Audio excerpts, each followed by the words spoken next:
Matt, a disappointing end to the season. Yeah, I didn't think we started the game well enough with enough intent and intensity, enough sprints in us, and paid the price in terms of being one down. We grew into the game as that first half went on, and then early in the second half a poor moment from ourselves, and then the game's really over at 2-0. Like I've said previously and in the lead up to this game and the last game, I don't want that to be just a reflection on that group of players who are out there, because we're double figures down of senior players, and some of those players are important players in important positions, and we're clearly lacking in certain areas. And sometimes teams score goals against you, and there's not nothing you can do, but it's good goals. Today you'd be looking at those and thinking they're not great. Yes, yeah. Whether it was switching off or just not quite being right and not sort of staying engaged in our jobs for long enough. That's probably happened too often this season. I think we conceded, second most goals in the league, so that's a damning statement. But in terms of the other aspect, we need to create more, we need to score more, and we can talk about not having centre forwards, but we still need to get the ball from once we get it through the thirds into the box and in around their opposition goal. Yeah, because you actually created some nice little moments in that first half especially, but you never really looked to have the conviction at the end of it. Yeah, and everyone's coming towards the ball. Everyone's coming towards the ball, and there's no one just almost waiting to score a tap in or be in the box or get on the end of a cross, and then with no one quite like that on the pitch, you probably turn down crossing opportunities or driving opportunities, and then you end up forcing the last action of an attacking moment, and it broke down too many times. We played in front of them far too much, but that's unfortunately where we are at the moment with the group we got.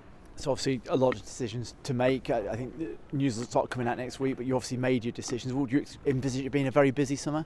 Well, I think everyone knows it's going to be a busy summer. I think it was always going to be, regardless of who was in charge or what the situation was, because we've got 6 loans to go back straight away. Obviously there's 8 players out of contract, so straight away, even before anything else happens, that's a big turnaround, and in terms of obviously replacements, you need bodies in the building, so we're looking forward to getting to work in relation to that. It's so strange this time of year because everything now seems to go to sleep for at least the next 3-4 weeks, possibly the whole of May, but we want to get as many through the door as early as possible, because we know how important pre-season is going to be in terms of bedding them in. And from what you're saying, it's not all about signing defenders, but defensively you've got to get a group together that is going to be a lot more resilient than it has been this year. Yes, yeah, and consistent as well. I think not just in the defensive ranks, but across the board in terms of every position and every unit on that football pitch. Very rarely have we been able to have the same group of players to choose from, and then that obviously drives competition. It's just been an inconsistency, and now is an exact example of where we've been too often this season, and an extreme of 10 or 12 being out at the moment. We've always had a high number, and I think that was possibly before my time as well. So we'll look into that, but obviously in terms of where we want to get this group to, availability and consistency, and from back to front, that's so important. And you say availability, actually, and injuries have really dogged you as a team this season. Is that something that you can look at over the summer and try and assess and do something about? We can try. We can get them physically stronger. Pre-season, like I just said to you, is always important for any player. But what we've picked up this season is incredible, and a lot of it has been game related. So we're going to have to, I feel we have to train them a little bit harder, maybe for less time, but train them harder and more intense, because the game never lies in relation to that. But also, this is not a criticism of previous recruitment, we've had a lot of bodies who've broken and probably not played enough games in the previous seasons going into this season, so there's been a reoccurring theme in relation to that. So anyone we do sign has got to have almost a track record of being available and being more robust. But then I do think also we've been quite unlucky with a few almost freak ones.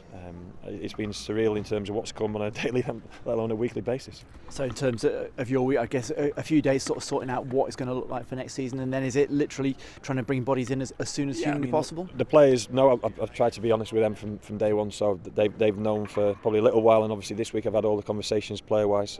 We'll do the same staff-wise at the start of the week, then we'll give our retained list on Tuesday afternoon. I suppose that's always the big news that comes out at the end of any season. But then in terms of the recruitment aspect, ever since George and Chris and Adam have been in their roles, that's been working on behind the scenes, and that won't stop, and certainly will probably accelerate a little bit, and then you're just waiting for the first moment of a signature on a contract or to a contract, and that's what we look forward to.